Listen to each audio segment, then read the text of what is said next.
Logan's Run is a 1976 American science fiction action film about a post-apocalyptic totalitarian future, and it's directed by Michael Anderson and based on the 1967 novel Logan's Run by William F. Nolan and George Clayton Johnson. The film takes place in 2274. While Logan's Run comes across as pretty cheesy by today's standards, at the time it was a visual effects marvel, coming out a year before Star Wars, and it went on to influence other shows and movies. The themes and tropes of the film, with its free love and sexually fluid society, were also extremely progressive for the time. Film producer Saul David had already produced the American science fiction classic Fantastic Voyage. MGM Studios wanted to capitalize on the success of Stanley Kubrick's masterpiece, 2001: A Space Odyssey, following up with Soylent Green, Westworld, and ultimately Logan's Run. Logan's Run stars British actors Michael York as Logan 5 and the lovely Jenny Agutter as Jessica 6. Though the central idea of the movie is that all citizens' lives must end at the age of 30, both Michael York and Richard Jordan, who plays Francis, were over the age of 30 when they made the movie. The costumes were brought to the big screen by late American costume designer Bill Thomas, who has created costumes for over 300 films split over 5 decades, with many of his late career movies family-friendly Disney properties.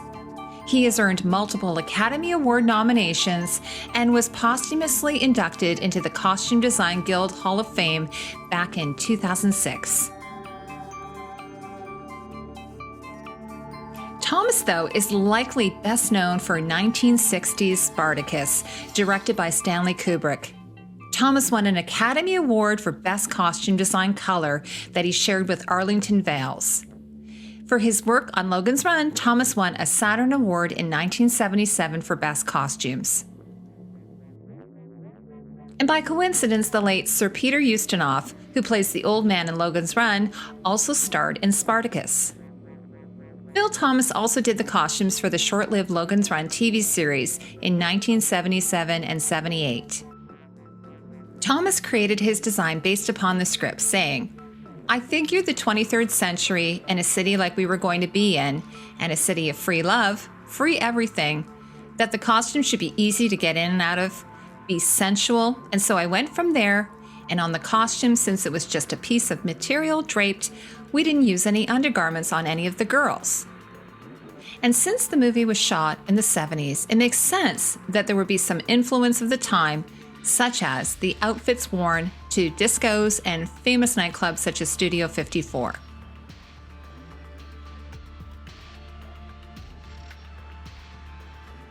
Designers such as American fashion designer Halston used this particular bias cut silhouette fastened at one shoulder in many of his collections.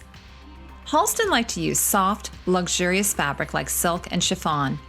His minimalist, clean designs were a new phenomenon in the mid-1970s discos and redefined American fashion, attracting a roster of celebrity clients. The fashion world also borrowed heavily from the classical silhouettes of the Greek chiton or himation like we see here, or even the chlamys like we see in one of Jessica's outfits. Having worked on the women's costumes in Spartacus, I can only imagine that Thomas took some inspiration from there as well. Director Michael Anderson said that the costume design was critical, and that designer Bill Thomas came up with the idea that everybody should be dressed in a color that represented a crystal or life clock in the palm of their hands. All of the citizens are color blocked into the following colors: yellow from birth until 12 years old, green from 12 to 24, and red from 24 to 30. In the movie, babies have a white or clear crystal, and there was a mention of blue as well by the director, but it appears at some point they just stuck with the 3-color palette. Thomas also did variations on the colors, so with the red age group of 24 to 30, you might see hot pink, rose, maroon, or even some peach hues. And while I'm not 100% certain, it appears to me that as you age in your group, the color becomes more intense. So for instance, as you get closer to last day or your 30th birthday, when you must surrender to Carousel, your outfit becomes a vibrant red. All of the women have coordinating pantyhose that match their costumes. This was a way to save money by production. Thomas said, with all the extras, we would have body makeup on all the girls' legs, which meant hiring another makeup person, which wasn't in the budget. So instead, we bought thousands of pairs of pantyhose and dyed them, and the girls wore those instead of using makeup on their legs. He adds that it also created a uniform look because it would have been difficult to get the makeup consistent with all the different skin textures and tones on the background players. Where everyone shows their individuality appears to be with accessories like belts and jewelry, mostly in metallics like silver and gold, which was on trend for the 70s. Carousel. This artist's storyboard sketch looking up at the white revolving crystal high above Carousel is based upon an early script idea by Soylent Green screenwriter Stanley R. Greenberg. In the original novel, when citizens reached last day, instead they reported to a sleep shop where they were euthanized. As you can see by the original concept art, the idea for the cloaks and masks didn't come until much later. Director Michael Anderson equated Carousel to the Colosseum in Rome. He said that you had the 3 levels, the utopian society, the circus ring, which was Carousel, which was reminiscent of people being thrown to the lions, and the underground dungeons, which were the areas where the runners would search for a place called Sanctuary. Thomas's initial concept idea for the last day costumes were short, white tunics, but the producer thought that they looked too much like angels. So from there, they developed the idea of the white cloaks and masks with attached headpieces. During the carousel ceremony, they would remove their robes to reveal a white unitard with the red flames on the legs and part of the torso and sleeves. This was added after, but Thomas was happy with the results, saying that they were very effective color-wise and action-wise. While it might have seemed obvious that the death masks were in fact hockey masks, the darkening of their faces with black makeup only heightened the horror of seeing these people being murdered in the carousel when I watched it initially. According to American cinematographer, after a short initial period, cast and crew members working on the film suspended disbelief and began to accept the screenplay's bizarre elements as reality, an attitude which resulted in an atmosphere of greatly enhanced realism on the screen. This Carousel women's ceremonial robe and mask went to auction in 2019. It's described as an ivory floor-length robe with bell sleeves and oversized hood and Velcro neck closure and a vacuform plastic mask with integral ivory spandex hood. It sold at auction for $3,500 US. Logan and Jessica. Logan's Captain-style robe was a last-minute addition and was made in a mad rush. Both the producer and director realized that since Logan was relaxing at home, that he should be wearing something other than his Sandman uniform. So Thomas had his tailor whip it up in a few hours from a bolt of fabric and some gray fabric that he had on hand. Nonplussed, he said, "That was a little challenge, but we got through. We didn't hold up the company because they were changing sets at the time, and I felt like I'd done it a good day's work." At the time that the DVD commentary in 2000 was shot, actor Michael York said that he still had the robe in his closet, saying that, "I don't wear it very often, but it's one of the souvenirs I took away with me." It was later auctioned off in 2014 by Heritage Auctions. The auction house described it as a robe-like article of clothing made of black polyester and trimmed in gray cotton with a matching sash.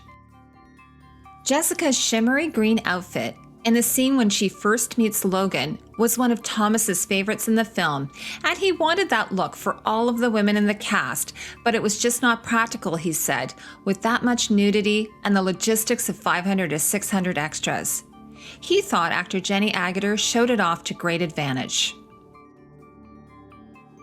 Without any undergarments, Jenny Agutter said in a 2002 interview that while she enjoyed making this film, the skimpy, revealing outfit she had to wear was pretty embarrassing. She joked in a 2015 interview that she still won't go to science fiction conventions because there will be people coming up to her in her character's skimpy little green outfits. Her metal choker has an ankh attached, which of course would prove to be a key plot point. Michael Anderson said, "A key moment for me was when Logan finds the ankh from the runner that they have killed and puts it into the scanning machine and is told that the ankh represents a symbol from Sanctuary and he is ordered to find Sanctuary." Logan only has one other costume, and that of course is his Sandman uniform. Sandmen, like Logan and Francis, are an elite team of policemen assigned to track and terminate runners. Thomas said that the reason that he chose black as their main color is because the Sandmen are an evil bunch of people when you get right down to it. The black three-piece suits feature gray accents on the mock turtleneck and quilted breast patch. Thomas said that they stand out in a sea of color as you never miss them in a scene. While Thomas initially designed a relaxed pant, he said that they actually ended up tighter than he originally anticipated. Some were made of spandex and were cut looser, but when worn, Thomas said, the body heat made them kind of shrink up and be form-fitting. With the movie shot in Dallas in the summer, Michael York said that it was really hot wearing costumes made of nylon. You can even see that in several scenes throughout the movie that he is sweating. Thomas said, "In the gym scene, if you'll notice, all the Sandmen are in black trunks or black exercise suits with a gray trim, so I use the same colors all the way through for the Sandmen."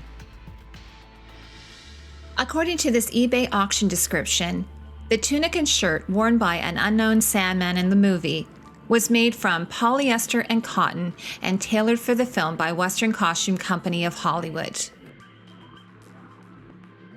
And while we're talking about the Sandman uniforms, there is another uniform depicted in the movie, and that is of the cleanup men. For them, Thomas used gray with a black trim for a distinctive look, but still in the same palette. Jessica's second outfit is a great deal more modest. It's a two-tone layered green chiffon dress with a wrap belt. She still wears the same choker.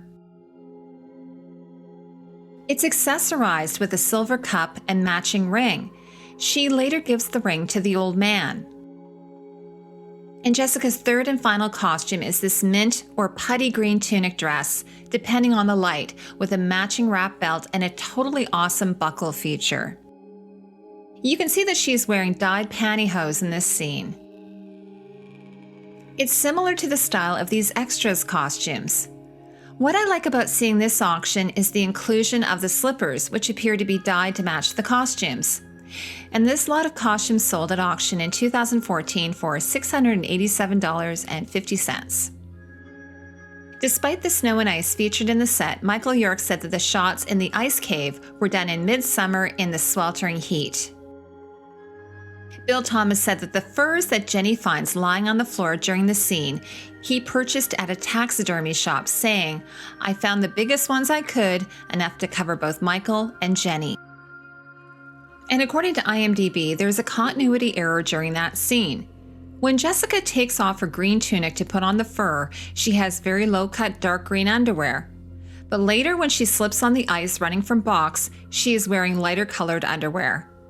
I didn't personally notice that, but when she turned around, I saw that she had something taped to her back, maybe a mic pack. As the two characters travel into the outside, their costumes become more tattered and distressed. Logan loses the vest altogether, but the slashes are still there from the laser cuts from New You.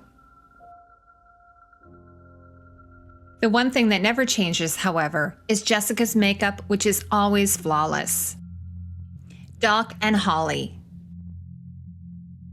Farrah Fawcett Majors had her feature film debut in Logan's run as Holly 13, just before she blew up as one of the stars of Charlie's Angels, which came out the same year. Michael York suggested casting Fawcett after seeing her play tennis. Fawcett played the assistant at the New You shop, a walk-in plastic surgery clinic in the Dome City. Thomas came up with a slightly different outfit for Holly because she was a working member of the group and a doctor's assistant. He said, "I put her in green and added a bit of sparkle to it in a higher neck because she was a working girl." Here is Fawcett's costume from a 2011 auction. The item sold for an undisclosed amount, with proceeds benefiting the Farrah Fawcett Foundation. Farrah Fawcett had one of the most famous hairstyles of the last century. Michael York said, "There you see Farrah Fawcett, even in her wrecked state, rip out her signature, iconic hairdo still in place." Doc, who was played by Michael Anderson's own son, has a similar outfit to Holly. His tunic is made from a shimmery silver fabric with a high collar and wide wrap belt with matching silver leggings. Thomas said that he was a doctor, and if you'll notice his silver gloves for operating. I tried to get across that these were working people in a basically non-working organization. It appears in Thomas's notes that the costume was made in triplicate, likely because of this scene. The Cubs. A group of adolescent rebels hiding out in the cathedral in a long abandoned part of the city. The Cubs, as they are called, were not color coordinated according to director Anderson because they were living in rags taken from other people's costumes. They were not dressed by society. They were dressed from whatever they could scrounge in this underground world where runners were trying to find sanctuary. Thomas said, "The Cubs were a nasty little bunch of kids. As outcasts, they took whatever they could find anywhere from a red or a green runner." He said that you'll notice a little bit of each color in most of their costumes. Very ragged because they've been down there for a long, long time, and so they're dirty, they're ragged, and they're color coordinated by whatever they could steal. Box. Actor Roscoe Lee Brown, known for his rich voice, played the robot Box. In the commentary, Michael York referred to Box as the villain of the movie, akin to Darth Vader. Interestingly, the following year, Brown narrated the story of Star Wars, which presented an abridged version of the events depicted in the first release film, utilizing the dialogue and sound effects. Director Michael Anderson said that the character Box had a practical costume. Because it was not on wires or pulleys like R2-D2 was in Star Wars, Roscoe Lee Brown had to be strapped into the contraption and operate it with his feet. However, it was top-heavy and on a number of occasions, according to Anderson. If he started to fall, crew members had to rush forward to catch him before the entire contraption fell down. Additional effects were added in post to create the illusion that the costume was completely mechanical. The Old Man. Anderson said for costuming the Old Man, played by Ustinov, proved to be challenging and that it was very hard to dress him so that he stood out from the background yet blended into it. He said he couldn't be like anything we had previously seen anywhere else in the film, and yet he had to look almost like a biblical character. Thomas said that the Old Man had been in what was Washington, D.C. for God knows how many years, and his clothes had to reflect a completely different change from the dome city below.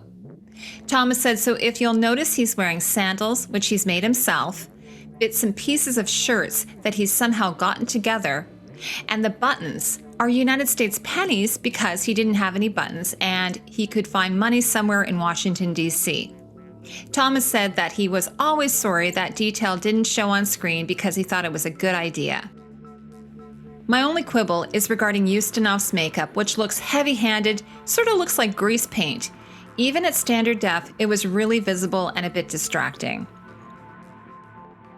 If you enjoy science fiction costumes, check out my video on the costumes from The Fifth Element. Thank you for spending time with me. I'll see you in the next video.